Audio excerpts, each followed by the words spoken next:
कहो के तारी लाल आई लाल लाल जैकेट तोहरा में बड़ा निक लागत मर्दे।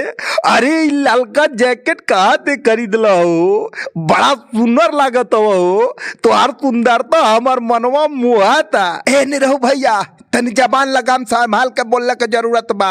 रउगलो से हमरा अब कोनो दोस्ती नहीं कर गइल। जहिया से छपरा में हरवैली लो, अब कौन कहा से हम खरीदा तने ई हम ना बताए।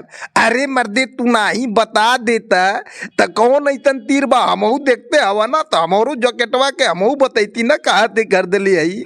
हम नहीं बताएंगे चाहे कुछ भी हो जाएगा निरहु भैया। हम जान रहे हैं आप लोग लिंक पाएंगे ऑनलाइन, कहे कि यूट्यूब पर दिखाएगा इधर उधर लिंक, और लिंकवा से क्लिक करके आप लोग जाकर सस्ता खरीद लेंगे। हमारा वाला तो बड़ी महंगा है, ठीक है। एकर मतलब तू यूट्यूब के लिंक ते खरीदारी करत हवा ऑनलाइन, तू बुझत हवा हमके ना बतैब तो हम ना जानम। पवन बाबू तोहरो जैकेट बड़ा निक लागता, काहे कि तुहार उज्जर उज्जर जैकेट हमरो पसंद आवता। निरहु भैया अरे उज्जर जैकेट इतना उज्जरे नहीं, लाल हरियर पियर नीला कैतनो जैकेट चाहिए, ही सारा मिल रहा बा। ए बेरा तो एकदम छूट चल रहा बा निरहु भैया।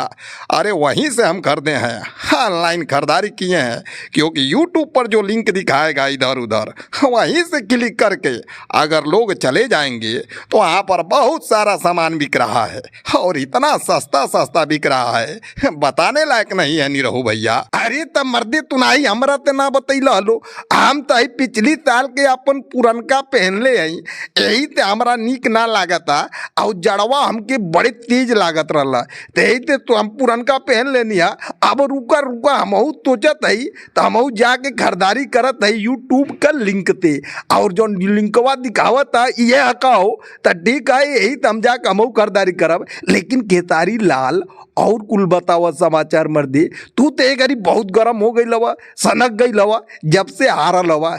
ए निरहु भैया कम बोलिए, हमें आप लोगों से कोई मरौवत नहीं। जाने दीजिए, छोड़ दीजिए भैया निरहु, और चलिए पहले खरीदारी करिए, उसके बाद हम लोग खेसारी से नेक्स्ट वीडियो में बात करेंगे। ठीक कहा तवा पवन बाबू, खेसारी लाल तो एकदम गरम हवे यही थे, लेकिन कुछ कहा इनका ललका जैकेटवा बड़ा निक लागता।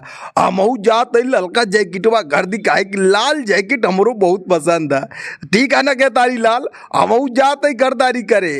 जाइए खरीदारी करना, मिलेगा नहीं, माल धीरे धीरे बड़ी तेजी से उठ रहा है, ठीक है।